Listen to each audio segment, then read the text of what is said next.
Amis internautes, bonjour. Nous avons le plaisir d'accueillir aujourd'hui sur Financial Afrique Monsieur Thierry Apothicaire, qui est l'un des grands spécialistes du risque pays. Et Thierry Apothicaire est basé en France. Il est le président de TAC Economics. Monsieur Apothicaire, bonjour. Oui, bonjour. Oui, bonjour. Présentez-vous aujourd'hui TAC Economics.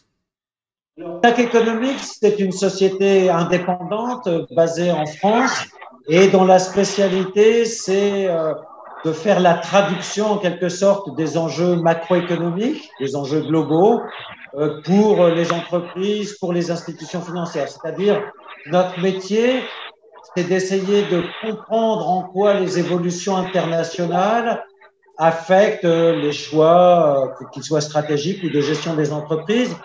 Donc, nous sommes des analystes de risques, effectivement de risques pays, pas des risques sur un projet particulier ou sur une entreprise particulière, mais du risque pays.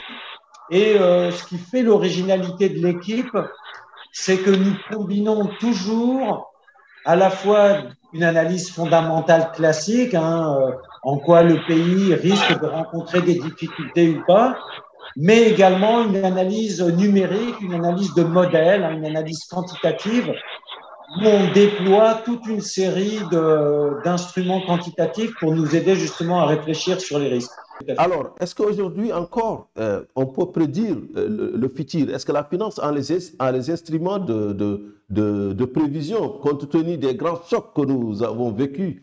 Je citerai par exemple, entre autres, le 11 septembre 2001, la chute de Lehman Brothers en 2008-2009 et tout récemment la pandémie du Covid-19. Est-ce que la finance peut-elle prédire encore le futur, Thierry Apothicaire? Si vous me pardonnez, Amada, je dirais qu'on n'a jamais su prédire le futur.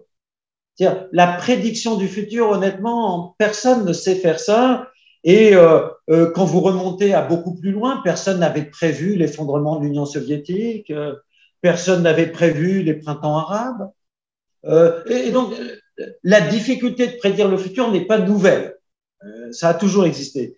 Ce qui change, me semble-t-il, c'est qu'on a désormais dans l'incertitude structurelle sur le déroulement des scénarios, on a la multiplication de ce que nous appelons des événements qui sont attendus, c'est-à-dire on sait qu'ils vont arriver, mais ils sont techniquement imprévisibles. C'est-à-dire qu'on ne sait pas quand, ni comment, ni où ils vont arriver. Typiquement, la pandémie, moi je vous dirais, ça fait 20 ans que les scientifiques nous préviennent dans une logique causale très convaincante que le monde aura une pandémie mondiale. Encore une fois, depuis 20 ans, on nous explique que la densification urbaine, la réduction des zones de biodiversité, l'industrialisation de l'agroalimentaire, que toutes ces tendances-là favorisent mécaniquement la transmission des virus du monde animal à l'homme et que cette transmission dans un monde qui est globalisé, elle ne peut que se traduire un jour ou l'autre par des pandémies. Donc on le savait, mais on ne savait pas ni où, c'était en Chine ou en Indonésie, on ne savait évidemment pas dire quand, et on ne savait pas dire quel virus et comment. Donc, et c'est la même chose aujourd'hui, par exemple, pour les événements climatiques. On est tous convaincus qu'il va y avoir davantage d'événements extrêmes en termes climatiques. Mais quand et où exactement, on ne sait pas. Et ce qui rend l'exercice plus compliqué aujourd'hui, ça n'est pas que le futur est moins prévisible qu'avant, mais il y a une multiplication d'événements dont nous savons qu'ils vont arriver, mais dont nous n'avons pas en quelque sorte une observation historique qui nous permettrait de construire des modèles. On n'a pas une habitude de ces enjeux. Et d'ailleurs, vous me pardonnerez, je fais une différence avec la crise financière, parce que 2008-2009, vous me pardonnerez de dire que c'était en partie prévisible, ne serait-ce que parce que nous, et je me fais un petit peu de compliments à bon compte, nous l'avions dit. Alors évidemment, on ne dit jamais ça va arriver en octobre, mais on dit la situation du système financier américain est tellement déséquilibrée qu'une crise de système est quasiment inévitable. Donc, il y a des événements qui restent, non pas prévisibles dans le sens strict, mais qui restent sur lesquels on peut avoir quand même des probabilités quand même assez solides. les crises financières, les logiques cycliques, les logiques de risque de dette, les problèmes d'endettement, etc.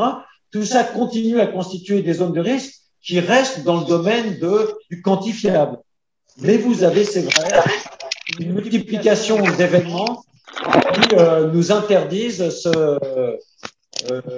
cette capacité de prévision. À côté de ces événements imprévisibles que la finance appelle les signes noirs, il y a d'autres tendances qui sont beaucoup plus visibles. Par exemple, on a cette impression, peut-être c'est une illusion d'optique, que l'Asie est en train de rattraper l'Occident.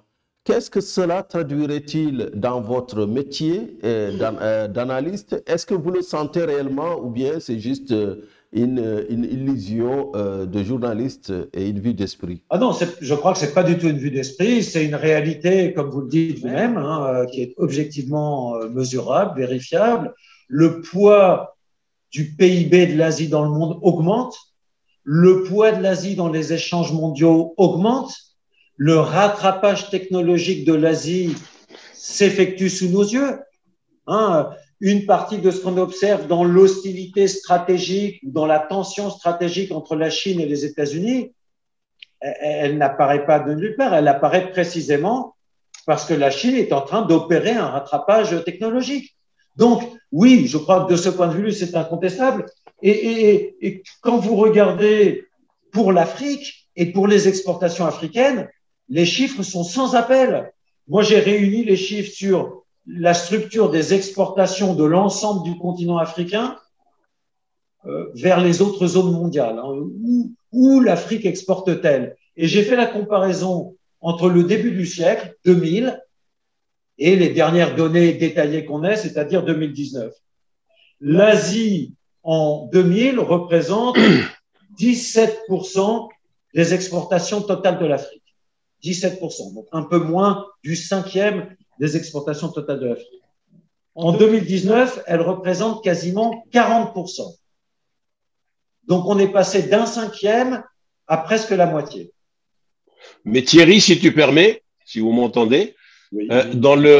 Pour être tout à fait pertinent, je pense, dans cette évolution de 17 à 40%, il faut bien spécifier ou préciser ou faire ressortir quels sont les secteurs qui sont couverts par cette augmentation des exportations.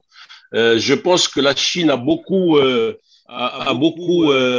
misé, on va dire, sur l'Afrique comme étant un réservoir incontestable de matières premières, mais n'est-ce pas là la raison essentielle de cette augmentation? Question. Oui, bien sûr que c'est très lié aux matières premières, mais derrière la question que tu poses, il y a la question, est-ce que c'est différent des exportations vers les autres zones mondiales? Et là, je donne un deuxième élément très important dans cette analyse du commerce extérieur africain, la montée en puissance de l'Asie. Encore une fois, on passe de 17 à quasiment 40%.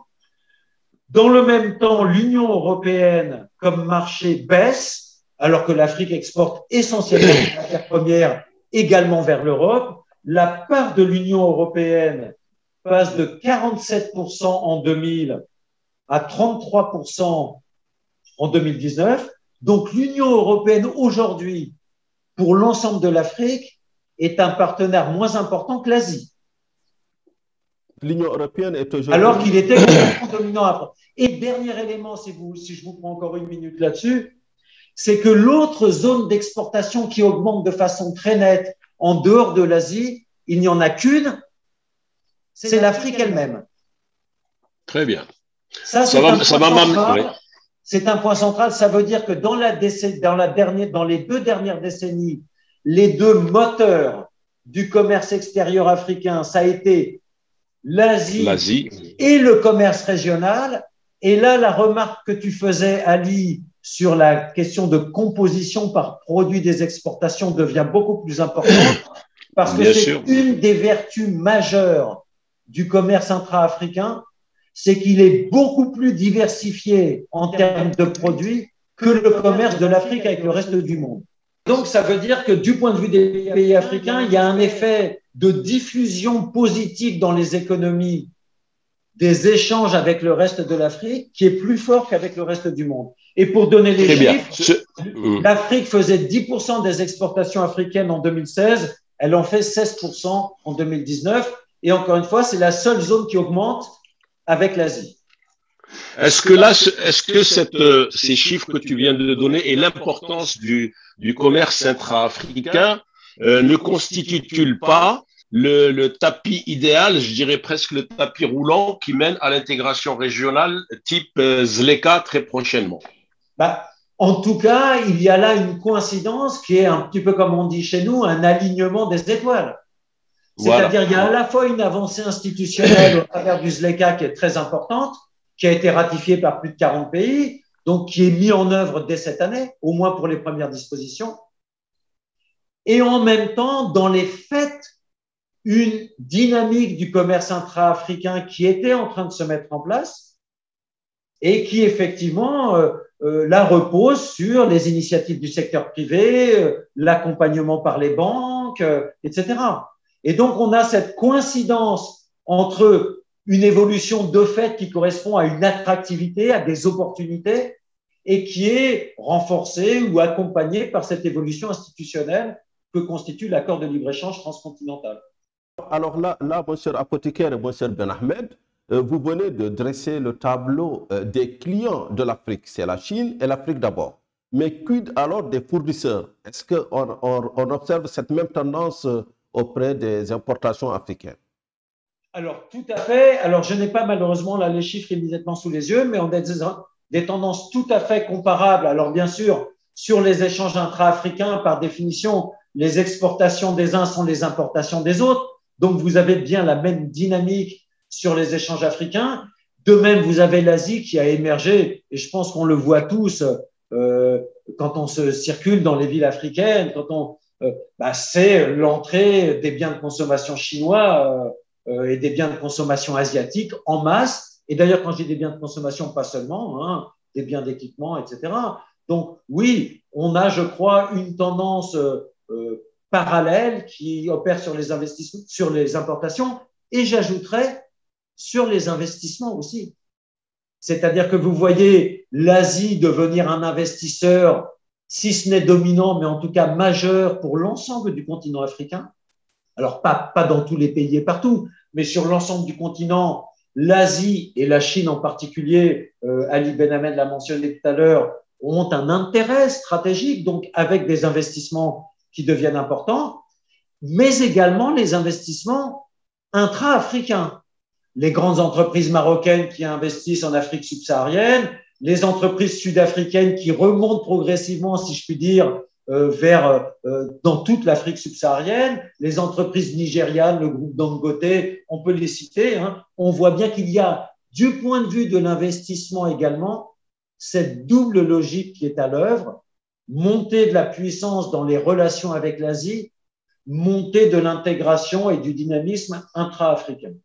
Effectivement. En fait, on peut synthétiser en disant que l'Asie a effectivement pris une part décisive dans tous les investissements en termes d'infrastructures, surtout les infrastructures lourdes, alors que les sociétés, les compagnies africaines se positionnent sur les services et sur les infrastructures de seconde catégorie. Mais là, si tu m'entends, Adama, si tu m'entends, s'il te plaît, oui, je voudrais apporter un complément de réponse à ce que vient de dire Thierry avant d'enchaîner sur ta question. Parce que je crois que mon micro était coupé. Ce que je veux dire, c'est que sur les importations, les chiffres existent effectivement. Thierry a cité d'abord les exportations, puis là, on est en train de parler des importations. Sachez que dans les années 2007 à 2012 à peu près, c'est-à-dire en pleine crise un peu économique et financière, nous avions moi j'avais des chiffres que je recevais régulièrement dans le cadre de mon travail, puisque j'étais chargé un peu de toutes les balances commerciales un peu du Maroc avec le reste du monde, et on voyait très bien que le continent africain dépendait du point de vue des importations essentiellement de l'Europe à hauteur de 72%.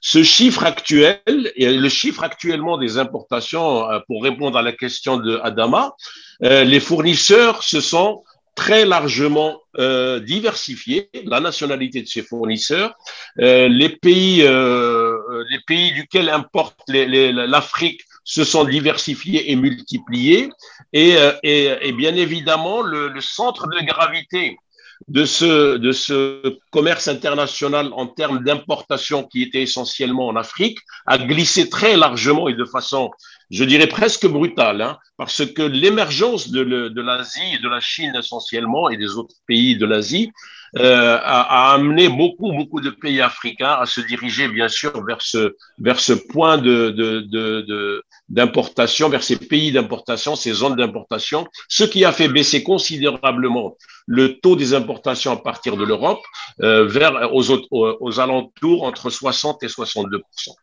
Voilà ce que je voulais vous dire. D'accord. Alors, une analyse de banquier très précise, Ali Ben Ahmed, qui nous parle depuis Casablanca. Le commissaire apothicaire s'entretient avec nous depuis Paris. Moi, je suis à Dakar. Donc, au terme d'un premier semestre 2021, rythmé au niveau mondial par les campagnes de vaccination, quelles sont les tendances du risque pays au niveau international d'abord? Wow. Bon, là, évidemment, la question clé, hein, c'est que nous nous posons tous, c'est quel est l'horizon que nous avons devant nous en termes de contrôle de santé publique, de contrôle de l'épidémie qui affecte le monde entier depuis maintenant presque un an et demi. Et là, force est de constater que, y compris en Asie, où on avait pensé à un moment qu'on pouvait finalement contrôler la propagation du virus en restreignant les mouvements, les entrées, etc. Aujourd'hui, on se rend compte même là-bas que la seule sortie véritablement possible, durable, de contraintes épidémiologiques, c'est la vaccination. Et qu'on le voit bien, encore une fois, pour des pays d'Asie qui nous étaient, à juste titre, montrés en modèle pendant toute l'année 2020, hein, le Vietnam, la Thaïlande, Taïwan, tout pays qui avait réussi au moment de l'éclatement de cette épidémie de contrôler de façon extraordinairement efficace la propagation du virus et la pression publique. Ces pays-là aujourd'hui sont soumis à des nouvelles vagues parce que vous ne pouvez pas contrôler en permanence à partir du moment où le virus continue à circuler dans le monde. Vos frontières ne sont pas éternellement étanches. Donc, il y a un jour ou l'autre un voyageur qui revient, qui passe le screening. Et donc, même ces pays-là, Taïwan, encore une fois, la Chine, se rendent compte que pour sortir de façon plus durable de cette espèce d'oscillation entre on met des contraintes au mouvement des personnes à cause des risques de transmission et puis on relâche ces contraintes lorsque la pression épidémiologique s'ajuste. Si on veut sortir de ces cycles infernaux, il faut vacciner. Et là, vous le savez aussi bien que moi, le rythme de vaccination mondiale, la disponibilité de vaccins au niveau mondial, elle est extraordinairement inégale.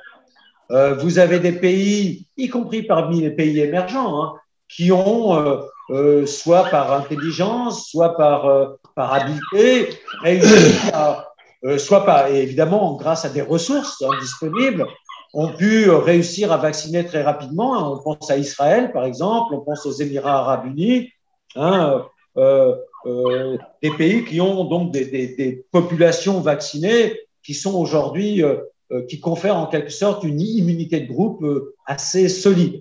Et qui d'ailleurs ont relâché quasiment complètement les restrictions au mouvement de personnes. Et puis vous avez à côté de ça des pays, et parmi eux la quasi-totalité des pays africains, la quasi-totalité, dans lesquels le pourcentage de population vaccinée, c'est-à-dire le pourcentage de la population qui a reçu au moins une dose, est inférieur à 1%.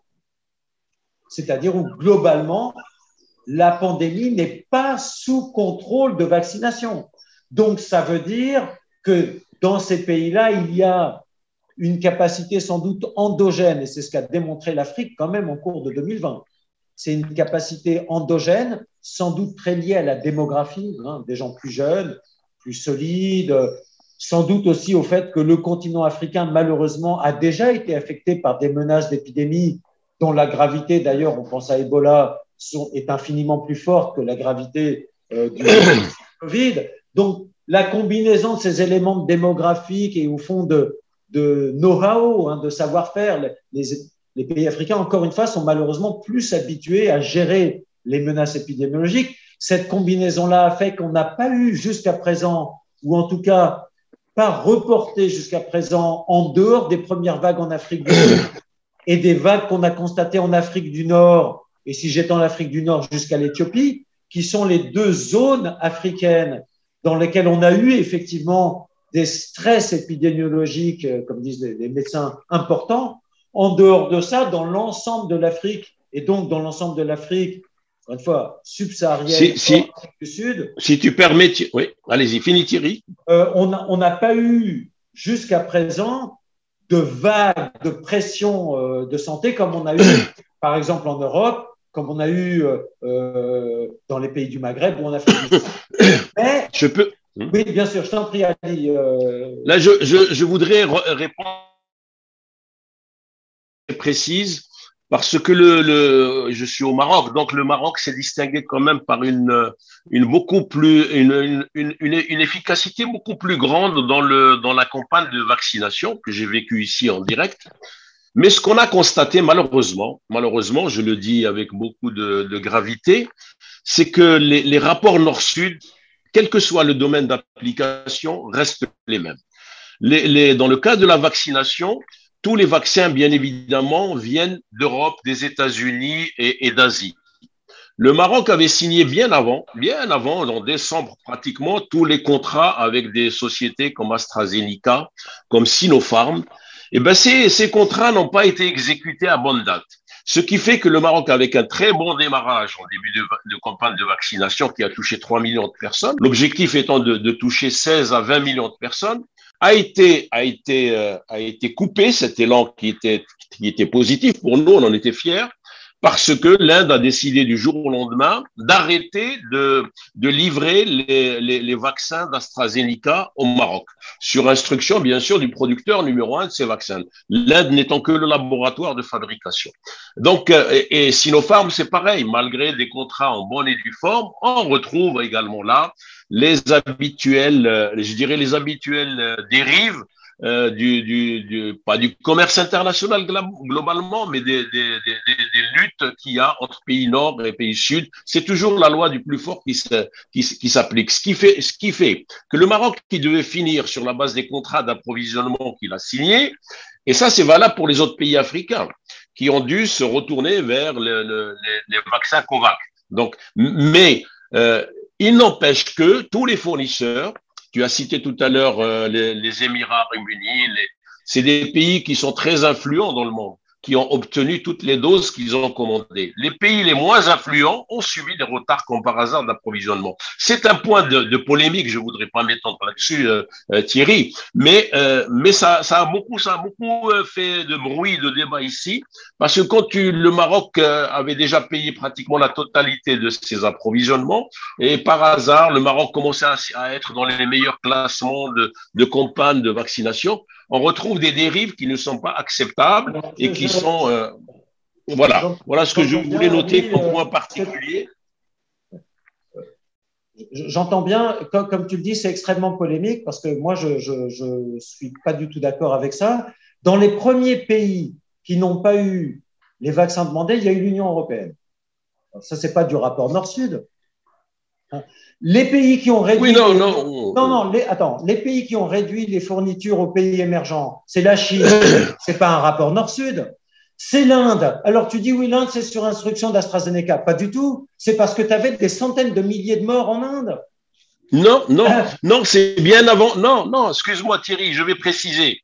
Les contrats le refus de l'Inde de livrer le Maroc et d'autres pays en Afrique n'était pas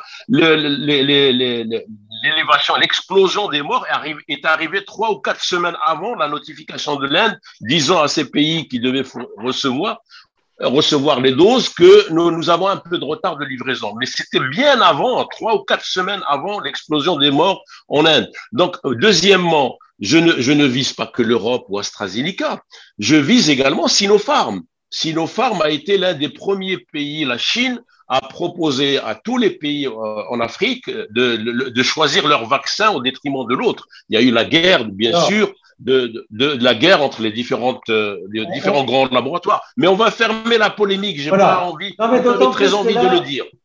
Là, Ali, nous sommes d'accord. Si tu exprimes le fait que les rapports internationaux restent dominés par des rapports de force, on ne peut être que d'accord. Ce que je conteste, c'est que ces rapports se sont exprimés cette fois-ci uniquement dans une vision nord-sud. C'est ça que je conteste. Non, c'est des rapports de force, oui, ça, et ils existent toujours, et on est bien d'accord.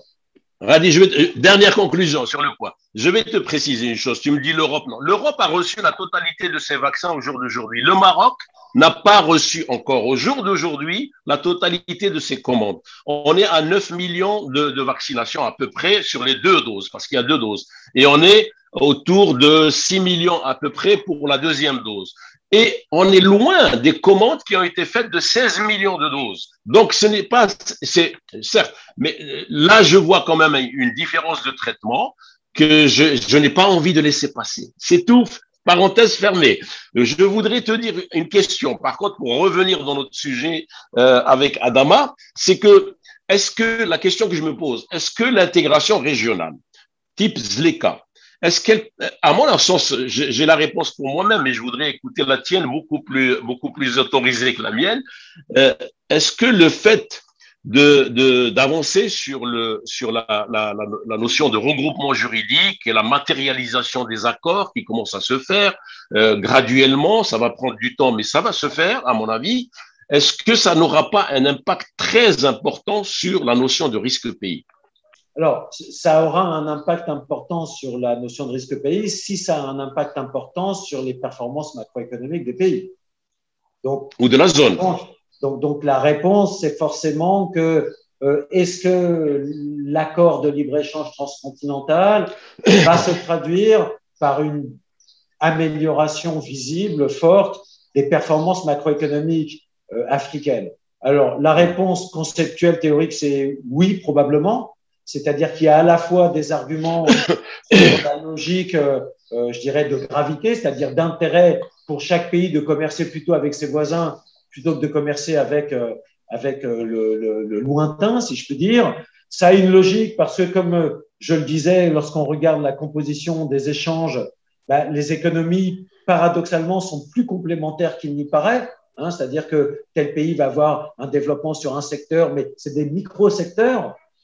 Et puis, fondamentalement, parce que ça répond à un vrai besoin des pays africains. Donc, on peut dire conceptuellement, théoriquement, la signature d'un accord qui réduit les barrières à l'échange dans des pays qui ont à la fois une demande et une offre qui est plutôt complémentaire, oui, la réponse, c'est ça doit améliorer fondamentalement les performances macroéconomiques en tant que telles.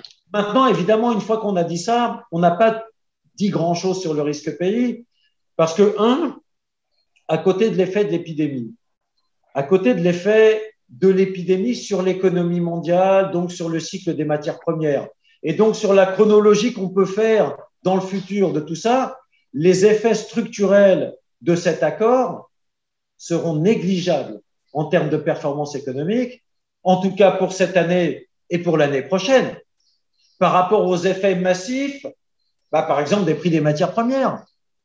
Je veux dire, aujourd'hui, ce qui détermine finalement ce qui est l'élément, entre guillemets, en partie, pas que, mais en partie favorable dans ce qu'on peut attendre des performances macroéconomiques de l'Afrique, c'est que les prix des matières premières, aussi bien agricoles que métaux et énergie, par rapport au niveau de l'année dernière qui avait été évidemment affecté par la crise pandémique, sont extrêmement élevés et que donc, bien sûr, les pays africains, on l'a évoqué tout à l'heure, restant fondamentalement exportateurs de matières premières, on a un effet qui va être favorable sur les performances économiques et sans doute bien au-delà, c'est-à-dire masqué en quelque sorte ou ne pas permettre de mesurer précisément ce que sera la première année de mise en œuvre, forcément des effets faibles, l'accord de libre-échange. Et puis, si on revient à ce qui va soutenir les performances africaines, c'est donc ces prix des commodities, en partie, mais c'est une arme à double tranchant, ce qui se passe dans l'environnement financier international. C'est-à-dire, d'un côté, les initiatives qui ont été prises, notamment au niveau du G20, au niveau du FMI, de la Banque mondiale, pour fournir aux pays en développement et notamment à l'Afrique une espèce d'allègement de la contrainte financière. C'est l'objet de la décision du FMI de procéder à une nouvelle allocation de DTS, ce qui est extrêmement important pour les pays en développement, puisque ça crée finalement des réserves de change supplémentaires. En plus, on ne va pas rentrer là dans les détails si vous le souhaitez, mais des pays qui auront ces ces droits de tirage spéciaux supplémentaires les transféreront aux pays émergents. Donc, de même que l'initiative de suspension du paiement du service de la dette officielle, telle qu'elle a été annoncée par le là aussi, ces éléments-là sont plutôt favorables au sens où ils permettent de desserrer les contraintes de financement, donc les contraintes de liquidité, et qu'en desserrant les contraintes de financement et de liquidité, évidemment, on permet d'avoir un élément qui est plutôt de soutien à l'activité, aux performances économiques.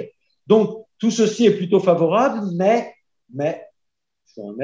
en termes de risque, on a des pays qui abordent cette étape plutôt favorable avec des vulnérabilités telles que malheureusement pour eux, on pense forcément à la Zambie qui a été en défaut l'année dernière. Oui. On a quand même plusieurs pays qui, même avec un effort, même avec l'environnement de matières premières que j'ai dit, même avec une activité mondiale finalement qui devient meilleure, puisque les pays développés et au fur et à mesure les pays en développement arrivent, malgré les difficultés qu'on a évoquées dans cette polémique de vaccination, arrivent finalement à contenir l'effet négatif de la pandémie sur l'économie. Mais malgré tout ça, un certain nombre de ces pays vont quand même trébucher. Ils vont quand même trébucher. Et dans les pays qui risquent de trébucher, on a un exemple qui est, je crois, très révélateur aujourd'hui, c'est l'Éthiopie. L'Éthiopie, il faut se rappeler que c'était l'enfant chéri des marchés que les financiers appellent les frontier markets. Oui. Les marchés les plus chauds, si je puis dire, là où il se passe quelque chose. Et de fait, il faut se rappeler, les performances économiques de l'Éthiopie étaient extraordinairement impressionnantes. C'était du 8% de croissance. Exactement, 8% de croissance, la Chine qui investissait à tour de bras, Ethiopian Airlines montré comme symbole d'une réussite d'une société à vision panafricaine. Bon, vous aviez tout, et qui reste d'ailleurs valable. Et puis brutalement, vous avez toute une combinaison qui se met en place, turbulence politique parce que vous avez reporté des élections, etc. D'un seul coup, turbulence politique qui débouche sur une tension externe avec l'Érythrée, et puis en même temps avec la pandémie. Et l'Égypte. Avec l'Égypte également. Tout à fait, avec l'Égypte et le Soudan à cause du partage des eaux du Nil. Et puis tout à coup, vous avez la pandémie qui fait apparaître qu'effectivement, l'Éthiopie avait une espèce de machine très rapide, mais qui dépendait fondamentalement des financements extérieurs, des investissements directs étrangers chinois. Et d'un seul coup, tout ça n'est plus tenable. Et d'un seul coup, un D'accord, Thierry. qui était en quelque sorte. Thierry étant inépuisable. Voilà. On va demander peut-être à Damas s'il peut dérouler ses questions, parce que je ne le vois pas. Je pense que vous avez répondu à la question des perspectives de l'Afrique pour le reste de l'année 2021. Je pense que l'Éthiopie est un cas très, très, très essentiel parce que pendant 10 ans, on a aligné des croissances entre 9 et 10%. Deuxièmement, il y a la situation au Sahel. Vous avez vu ce qui s'est passé récemment au Burkina Faso avec une attaque massive de rebelles qui menacent aujourd'hui l'État. Vous avez vu ce qui se passe au Mali aujourd'hui avec le coup d'État, le deuxième coup d'État en l'espace de 9 mois. Donc il y a de fortes tensions politiques ajoutées à une géopolitique vaccinale, ajoutées à un marché incertain même s'il est en reprise des matières premières. Donc, qu'est-ce qu'on peut dire en un mot de l'Afrique pour le reste de l'année 2021, M. Apothicaire d'abord, et puis M. Ali Ben Ahmed? Alors, quand même, dans les éléments que vous avez dit, l'aspect matière première reste extrêmement favorable. C'est-à-dire, même si, par exemple, nous, on a des modèles assez compliqués sur les prix du pétrole qui nous permettent de dire qu'on va probablement toucher un pic entre 70 et 75 $ le baril, là, dans les mois qui viennent, jusqu'à l'été, et puis qu'après, on oscillera entre l'été 2021 et la fin 2022 dans une fourchette qui est grossièrement entre 55 et 65 $ le baril, les chiffres étant là pour la qualité Brent, pour le prix du Brent. Eh bien, honnêtement, pour les pays pétroliers d'Afrique, 55 à 65 $ le baril, ça n'est pas suffisant pour avoir vraiment une reprise extraordinaire, mais c'est infiniment meilleur que l'année dernière. Oui. Je rappelle quand même, en moyenne, le prix du pétrole était plutôt à 40. Donc, vous avez, en moyenne, sur l'année 2020, vous allez avoir des prix du pétrole qui vont être 50% au-dessus de l'année dernière. Les prix du cuivre pour la RDC, les prix du cobalt pour la RDC, les prix des matières agricoles alimentaires, le cacao, le café. Donc, vous êtes dans un environnement où la quasi-totalité des pays africains bénéficient en termes de performance d'une respiration, puisque évidemment ça soutient leurs exportations et donc les soldes extérieurs et donc la liquidité en devise. Et puis ça soutient évidemment les recettes publiques, puisque on le sait, dans ces pays, les taxes levées sur les exportations de matières premières ou les contributions fiscales des exportateurs de matières premières sont dominantes dans les recettes fiscales des États, et que donc, évidemment, ça permet aux États, dans un contexte économique, vous l'avez dit, qui effectivement n'est pas facile, dans un contexte de santé publique qui n'est pas facile, ça permet d'avoir un tout petit peu de grain à moudre en matière fiscale et donc en matière, là aussi, d'accompagnement de l'activité économique. Mais, même lorsqu'on a dit ça, au total, ça veut dire quoi? Ça veut dire qu'on a bien un rebond de l'Afrique en 2021, avec une croissance en Afrique qui va être relativement forte cette année. C'est que ce soit l'ensemble de l'Afrique ou l'Afrique subsaharienne et l'Afrique du Nord, on a des taux de croissance qui vont rebondir autour de 4 à 5%, et cette année et l'année prochaine. Donc, on peut dire 4 à 5% de croissance, c'est pas mal, c'est une croissance. Mais il faut comprendre que le choc en 2020 a été fort et que donc, derrière ces 4 à 5% de croissance, il y a une partie presque mécanique de rebond. Et donc, finalement, derrière un chiffre qui paraît pas mal, la partie rebond mécanique est significative et donc, c'est quelque chose d'un peu ambivalent sur la performance.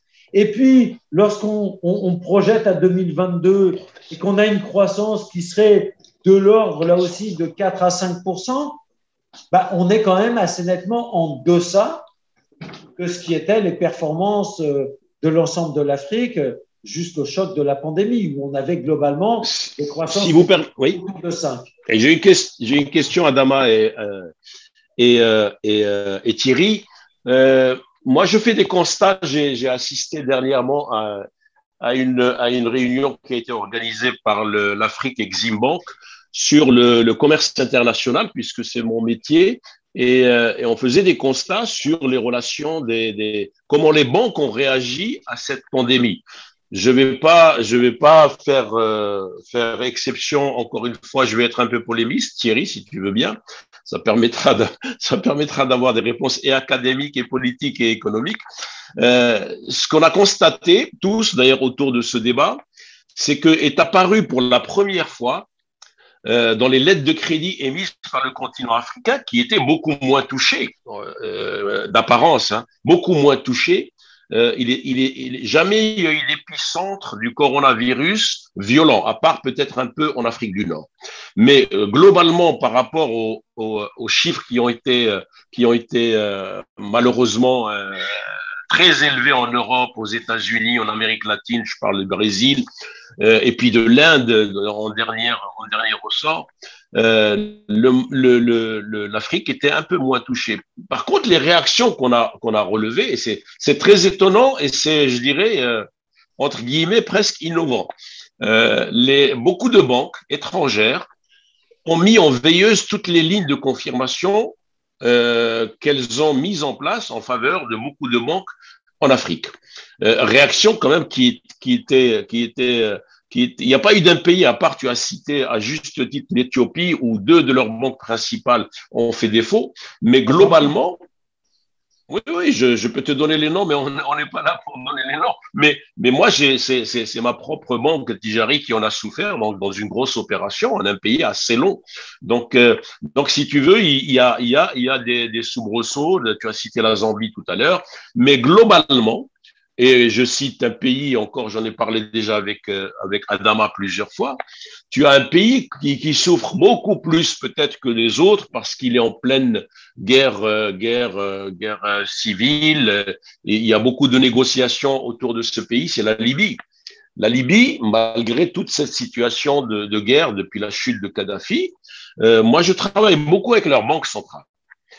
il n'y a jamais eu d'impayé sur une lettre de crédit. Pourquoi? Parce qu'ils ont gardé cette discipline, je pense, à la fois politique et nationaliste, peut-être, de dire tout est entre les mains de la Banque centrale et c'est la Banque centrale qui donnait des garanties pour les confirmations et les lettres de crédit émises par les 4 ou 5 banques libyennes les plus importantes. Donc là-dessus, tu as un impact immédiat qui va se répercuter sur le prix du risque. C'est-à-dire que on en discute souvent avec Adama.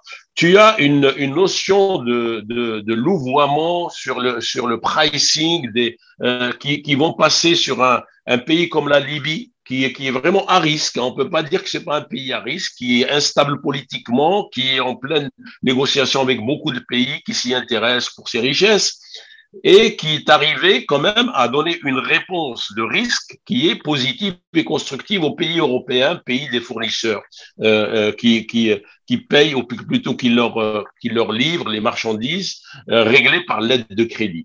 Donc, on retrouve par contre d'autres réactions très différentes des banques européennes, globalement américaines et même asiatiques, hein, où ils arrêtent les lignes de confirmation. Ils les arrêtent. Ils disent, au moment du renouvellement, elles stoppent, elles disent on va renouveler, au lieu de les renouveler annuellement, comme c'est la tradition, ils les renouvellent trimestriellement. Donc on se retrouve, c'est-à-dire que le coronavirus, au lieu de créer plutôt des facilités pour permettre au pays de répondre à ces difficultés.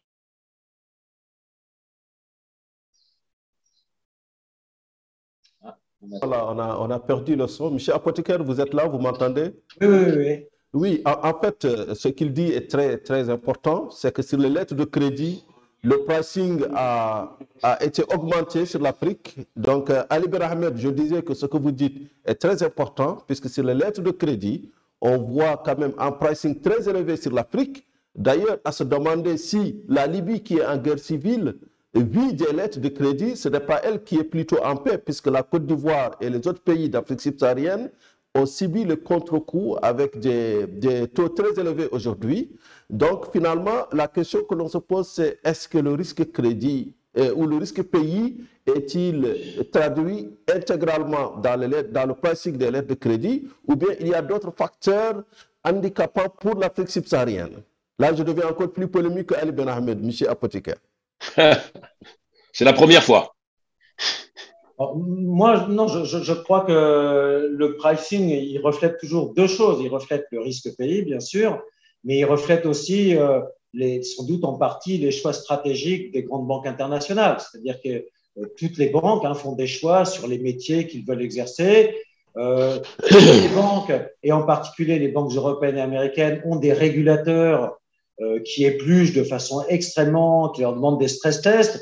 Et donc, ça veut dire que dès qu'un pays a une notation qui passe en dessous d'un niveau, il faut constituer des fonds propres, donc sur des enveloppes globales. Donc, il y a une préoccupation, effectivement. Enfin, le pricing, encore une fois, il y a bien sûr la notion de risque pays qui joue, et je vous dis tout de suite dans une minute pourquoi ça fonctionne dans la Libye en Libye et pas ailleurs. Et puis, vous avez à côté de ça, évidemment, les objectifs. Qu'est-ce que chacune des banques veut faire? Nous, on travaille avec beaucoup de banques internationales. Elles se posent toute la question, c'est quoi nos métiers d'avenir demain? Quand vous êtes confronté à une concurrence qui change complètement, aujourd'hui, la concurrence principale pour une banque, c'est pas une autre banque, c'est les fintech. Bon. Donc, vous êtes dans un enjeu qui est quel métier on veut faire.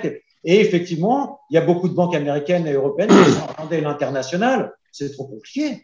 Alors, surtout, comme vous le disiez vous-même, Adama, avec tout ce qu'on dit, alors, la pandémie, les trucs, les machins, les difficultés, oui, si vous avez des priorités à mettre, est-ce qu'il faut les mettre là? Donc, de ce point de vue-là, oui, je crois qu'on peut dire qu'il y a, du point de vue des grandes banques internationales américaines comme européennes, peut-être japonaises, moins sans doute ailleurs, il y a une réflexion stratégique globale sur l'avenir de leur métier et l'adéquation entre le pricing et les risques qu'elles prennent sur ces différents métiers. Et donc, dans ce contexte-là, est-ce que le financement du commerce international est une priorité pour certaines banques par rapport à d'autres qui demandent des capitaux, qui demandent… sans doute non, c'est ce que ça veut dire. Par contre, sur la question du risque pays, moi j'attire l'attention. Quels sont les pays africains qui ont le niveau des réserves de change de la Libye? Listez-les-moi. Le niveau des réserves disponibles à la Banque centrale, utilisables tout de suite, de la Libye. Quels sont les pays dans toute l'Afrique, toutes, qui ont les mêmes réserves? Le Botswana. Si tu permets, les réserves en question, Ali. D'abord, oui, il n'y en a pas beaucoup. Il n'y en a pas beaucoup. Il n'y en a pas du tout. Il n'y en a pas, à part le Nigeria peut-être. Non, il n'y en a pas du tout. Attends. Tu donnes une réponse à la question que je pose sur la Libye qui n'est pas une réponse, je dirais, qui est logique. Tu prends un indicateur économique qui sont les réserves pour me dire, mais tu sais, l'Algérie aussi, elle avait des réserves. Elle en a beaucoup moins aujourd'hui. Est-ce que vous êtes là, vous m'entendez? Je ne sais pas. Oui. Mais le traitement qui est fait est très différent. Je suis du métier. Donc, ça fait une quarantaine d'années que je fais des lettres de crédit, des confirmations de lettres de crédit, et je connais la pratique par cœur en interne. Quand tu mets un pricing en place, ce pricing, il est analysé. Tu connais la musique, tu as été Indo-Suez avant. Il y a un rating interne qui est fait, et puis par contrepartie et par pays, en termes de risque, on fait une notation. Et au moment où on a une opération de lettre de crédit à confirmer, on la passe par ce prisme-là et on sort le taux à appliquer. Cependant, tu as parlé des réserves en devises. Je vais te donner une information peut-être que tu n'as pas. Quand tu fais beaucoup de banques européennes, notamment françaises, anglaises, tout ce que tu veux, dans leur excusez-moi, je vais juste bouger un petit peu, dans leur pratique, ils donnent un taux. Supposons, allez, je vais te donner le Cameroun, ils vont lui dire 3%, une lettre de crédit de Huawei. Allez, pour citer un exemple que je connais très bien. Donc 3%, et ils demandent en plus de ça un cash collatéral de 50%. C'est-à-dire, ils mettent une ligne en place, mais elle est soumise à des conditions. Cette ligne de confirmation, il te dit, on est prêt à vous confirmer toutes les lettres de crédit que vous émettez chez nous, mais à condition que vous nous versez d'avance 50%. Ce qui crée une double difficulté. D'abord, un prix qui est élevé. 3%, ce n'est pas rien, et c'est in fine, c'est le donneur d'ordre qui le paye, c'est-à-dire c'est le consommateur qui importe. Donc, deuxième difficulté qui aggrave un peu le rapport de force et la situation, on lui demande à l'ouverture de la lettre de crédit de verser 50% de la lettre de crédit, c'est-à-dire de faire le paiement bien avant que l'opération telle qu'elle est d'importation soit réalisée par les fonds. Donc, ils ont déjà 50%, ce qui a une double conséquence. D'abord, tu assèches de plus en plus les réserves en devises, et notamment en dollars, de tous les pays africains et de tous les banques centrales. Tu leur piques dès le départ, tu fais un déplacement du risque et tu es là, tu as déjà 50%. Évidemment, s'ils te versent 50%, il va pas risquer quoi que ce soit pour ne pas payer les 50% restants, parce que sinon il perd 50%. Donc ils sont dans l'exigence d'abord de réaliser l'opération correctement au moment des paiements, au moment des décaissements, des appels de fonds. Mais pour moi, j'ai été praticien, j'ai toujours trouvé ça très injuste et handicapant pour les économies des banques émettrices, qu'ils soient africaines ou autres. Le schéma en lui-même est injuste. Attends Thierry, quand ils appliquent les 3%, logiquement, tu les appliques sur les 50% non couverts par le cash collatéral. Tu ne l'appliques pas pour les 50% des devises que tu as déjà sur le compte. Mais non, ils les appliquent sur 100%, les 3% de la rémunération. Donc, voilà ce que je suis pas polémiste, là. Cette discussion, je les ai eues avec beaucoup de banquiers, mais c'est une injustice qui pèse très, très lourd en termes de devises. Actuellement, au jour d'aujourd'hui, Adama le sait, on a fait une interview sur ça, sur la demande. J'ai des demandes, je te jure, tous les jours, par des banques africaines locales, ce que j'appelle des banques orphelines, c'est-à-dire qui n'ont pas de maison mère, pour leur verser de la trésorerie en dollars ou pour les suppléer. ces banques-là sont en assèchement total de leurs devises en dollars. Alors, pour payer des lettres de crédit ou des engagements, ils sont en très, très grande difficulté. Certes, tu as raison, la Libye n'a pas cette difficulté-là, parce qu'effectivement, elle a des réserves en devises. Mais je vais t'inverser ta question, je vais l'inverser. Mais la majorité des pays africains n'ont pas les réserves qu'a la Libye. Donc, la majorité de ces pays-là sont en très grande difficulté à cause d'un rapport de force qui leur est imposé par les banques. Je connais très bien le milieu, je sais, mais l'anomalie, tu sais où est-ce qu'elle est, ce n'est pas dans le 50%. À la limite, ça peut se négocier à 25%, mais qu'on va jusqu'au bout je dirais, je ne vais pas dire des gros mots, mais de l'incompréhension, c'est que tu appliques le taux de confirmation, le pricing, sur la totalité, sur les 100%. Voilà ce que je voulais dire. Je suis encore un petit peu polémiste. Une très belle synthèse de la part du praticien, du banquier et du financier, une très belle synthèse et conclusion. Alors, je donne le mot de la fin à M. Apothicaire par rapport à ce qu'a dit Ali et pour conclure ce débat très instructif.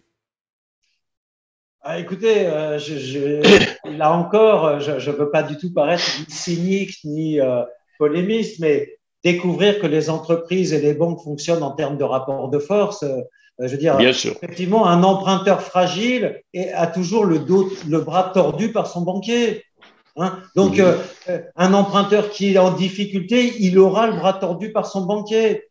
Un pays qui a des problèmes de liquidité, le banquier va lui tordre le bras. Alors, est-ce que c'est moralement juste ou pas? Franchement, chacun d'entre nous peut avoir une vision. Moi, mon métier n'est pas de porter un jugement. Est-ce qu'une banque a raison de tirer profit des circonstances? Une banque privée lambda n'est pas non plus, en tout cas du point de vue de ses actionnaires, là pour faire du développement. Hein. Donc, quelque part, moi, ce rapport de force, je peux le regretter, encore une fois, c'est injuste, comme tu dis, Ali, c'est injuste. Les banques n'ont pas vocation à rendre le monde juste, qu'on aime ça ou qu'on n'aime pas ça. Et donc, la question, c'est que quand même, lorsqu'un pays est proche de l'assèchement complet de sa liquidité en devises, c'est-à-dire lorsqu'un pays passe, les réserves de change correspondent à environ un mois d'importation. Un mois. Oui, exact. Quel risque objectivement prend la banque qui confirme une lettre de crédit quand elle sait que les réserves ne couvrent même pas un mois d'importation? Est-ce que ce risque, c'est zéro? Non, il n'est pas zéro. Il n'est pas zéro, bien sûr qu'il n'est pas zéro. Mais il n'est pas aussi mécanique que tu le dis. Oui. Oui, mais il n'empêche que mécaniquement, notamment pour les opérations de court terme, cette question des réserves en devises est centrale. Tout le monde nous dit, et ce n'est pas un hasard, pourquoi les économistes ont en tête l'idée qu'il faut au moins 3 mois d'importation dans les réserves? C'est parce qu'une lettre de crédit standard, c'est 90 jours. Enfin, standard, pas standard. Et donc, il faut avoir ça au moins. C'est beaucoup plus que ça, parfois. Oui. Pour ces pays qui ont… Ouais. C'est du 180 jours en moyenne. Oui. Ça voudrait dire qu'il faut qu'il y ait 180 jours d'importation en réserve. Donc, 6 mois d'importation. Si on met ce critère-là, 6 mois d'importation en réserve, pour considérer que le pays n'a pas une liquidité tendue, on élimine la quasi-totalité des pays africains. Et donc, même avec 3 mois et même avec 1 mois, il y a des pays qui sont limites. Et en plus, lorsque ces pays limites sont dans une situation fiscale compliquée, alors là, on n'est plus sur le financement du commerce extérieur, mais fiscal. Si les pays sont dans une situation fiscale compliquée, ça veut dire qu'il y a mécaniquement un risque de restructuration de dette publique et que pour n'importe quel banquier, même si ça n'est arrivé que 3 fois dans l'histoire, un risque de restructuration, ça veut dire je veux réduire mon exposition globale. Même si on explique que le financement du commerce n'est jamais pris dans les restructurations, ce qui est faux, puisqu'il est rarement, mais quelquefois pris dans les restructurations. Mais il n'empêche que du point de vue d'une direction des risques, il faut imaginer dans une banque européenne, un pays dont tout le monde dit, vous savez, il va être noté triple C par les agences, il est à la limite du défaut de paiement, et que le responsable du commerce international augmente son exposition sur ce pays, mais le type est sur un siège éjectable. Hein? Si par hasard, au moment où le pays enregistre son problème de dette et donc décide qu'il faut restructurer, et si d'aventure, ce qui est probable compte tenu de l'engagement du G20, et ce qui va se passer pour l'Éthiopie, c'est que s'il y a une restructuration de dette publique vis-à-vis des créanciers officiels, les créditeurs privés doivent être dans l'opération. Alors, je vais mettre un bémol de praticien. Quand tu fais les lettres de crédit, même si les réserves d'un pays ne vont pas au-delà de 3 mois, d'accord, et que très souvent les lettres de crédit dans ce cas-là sont payables entre les meilleurs 90 jours, paiements différés, les moins longues, plutôt les plus longues sont à 180 jours. Il n'empêche qu'il y a une panoplie d'instruments de financement des opérations de commerce international qui permettent deux choses. D'abord, de faire les opérations, parce qu'il y a une obligation, pas simplement pour l'importateur, mais pour le fournisseur. Si jamais il ne fait pas ses opérations, avec qui il va vendre sa production, qu'elle soit industrielle, agricole ou autre, ou même des financements d'infrastructures. Tu as une obligation de trouver des solutions de financement, et le paiement différé en est un, parce que tu peux l'accompagner. C'est un jeu de date, en fait. Tu indiques qu'il est payable à 180 jours, mais tu vas permettre au fournisseur qui est le bénéficiaire de la lettre de crédit d'escompter cette créance. Donc, d'avoir de la liquidité et de ne pas attendre que les devises soient au niveau de la banque centrale disponibles pour faire le paiement. Donc, il y a toute une panoplie, si tu veux, derrière, d'instruments qui permettent de ne pas faire une dépendance directe entre les mois de couverture des importations en termes de devises, en termes de matelas de devises, et bien sûr la tournure normale et l'exécution normale des opérations de commerce international d'importation et d'exportation. Il ne faut pas oublier, comme tu l'as dit très justement tout à l'heure, que de plus en plus de pays africains exportent. Et ils n'exportent plus que les matières premières. Ça commence, donc les devises se retrouvent ainsi moins asphyxiées que si tu n'es dépendant si tu n'as pas une économie diversifiée vers l'extérieur et vers les exportations. Donc, si tu veux, le raisonnement tranché qui fait un lien direct entre les réserves des devises et les opérations de commerce national est beaucoup plus il est beaucoup plus, je dirais, beaucoup moins dur et moins strong que ce que tu décrivais tout à l'heure. On arrive toujours à trouver des solutions parce que tout le monde a intérêt à ce que ces opérations se fassent. Pas simplement l'importateur ou le consommateur africain pour consommer ou construire ou importer des voitures ou je ne sais quoi d'autre. Mais que serait le marché, que serait l'Europe et les États-Unis et l'Asie sans le marché africain? Ils auraient des problèmes à leur tour également. Donc voilà un peu les problématiques qui se posent. Elles sont liées inextricablement les uns et les autres. Moi, ce que je mets en valeur pour un peu à la fois être dans la polémique, mais à la fois soulever des problématiques, c'est que les conditions de ces rapports sont restées, encore une fois, toujours très déséquilibrées. Si j'ai cité tout à l'heure l'approvisionnement des vaccins, on est dans le même schéma. Malheureusement, donc il faut que l'Afrique, et je pense que l'une des solutions, c'est ma conclusion, après c'est à toi, maître, de conclure, je pense que la ZLECA, dont tu parles et dont tu connais toutes les indications, l'état d'avancement, tu as fait une très bonne conférence, un très bon document là-dessus que j'ai lu avec beaucoup d'attention. La ZLECA, l'intégration régionale, peut être la solution pour remettre un peu en équilibre ces relations nord-sud. Parce qu'il faut qu'on en parle, nord-sud ou bien est-sud. Hein. Quand tu parles de la Chine, ils ont les mêmes pratiques. Ils ont les mêmes pratiques que les autres banques. Les Chinois, on disait toujours le made of China, c'est ils copient, mais ils copient dans tous les domaines. Donc, ils copient dans tous les domaines. Donc, ils sont dans ce déséquilibre-là, mais disons qu'ils le font, ils le présentent aux pays africains ou le pays du Sud globalement sous une forme un peu moins agressive. Je pense qu'ils sont beaucoup plus sournois dans leur commerce international. J'ai dit les mots, excuse-moi Thierry, mais je suis libre, je suis consultant comme toi, et je donne cet avis-là. Et même dans les infrastructures, tu sais très bien que je travaille pour des grandes multinationales qui sont de ce pays-là. Donc, je vois très bien leurs pratiques. Donc, incontestablement, moi, je suis un fervent C'est pour ça que je t'ai interrogé sur le sujet. Je suis un fervent supporter de la ZLECA. Vivement que ça se fasse, parce qu'elle va changer beaucoup de choses. Et même en termes d'appréciation de risque pays, je suis certain que tu as raison. Dans un premier temps, peut-être qu'on ne verra pas les conséquences immédiates. Mais sur le long terme, je ne sais pas si on sera là, j'espère qu'on sera là, on verra bien que les choses se rééquilibrent petit à petit. C'est mon souhait le plus profond. Voilà. Le monsieur apothicaire. Non, en conclusion, je ne peux être que d'accord hein, avec Ali et sur l'insistance sur le fait que l'intégration régionale est un levier considérable de développement mieux équilibré pour l'Afrique. Je suis tout à fait convaincu. Et pour boucler finalement sur cette conclusion partagée avec les dernières questions qu'on évoquait ensemble, je crois que ça pointe de façon assez nette aussi vers ce que cette intégration régionale doit être en Afrique comme groupe bancaire panafricain. Parce qu'au fond, le problème, on peut très bien écrire une histoire dans laquelle ce développement du commerce intra-africain, honnêtement, ne soit pas financé avec des besoins qui viennent de Chine, d'Europe ou des États-Unis. Mais pour ça, très bien.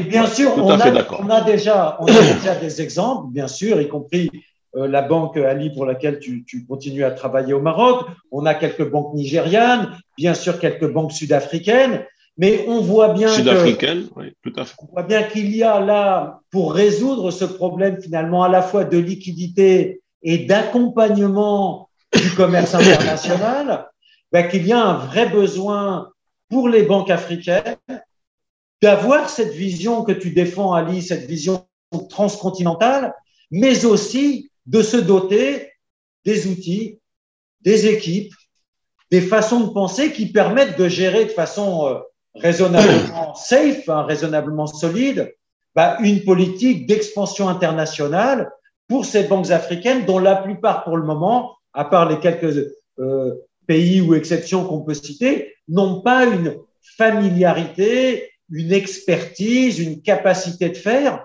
dans ces métiers transcontinentaux. Et là, je crois qu'il y a une opportunité réelle en Afrique, à la fois en termes de savoir-faire et d'accompagnement d'un développement qui, effectivement, je rejoins tout à fait Ali, serait mieux équilibré s'il était, comme ce que devrait permettre la ZLECA, mieux appuyé sur l'intégration économique du continent.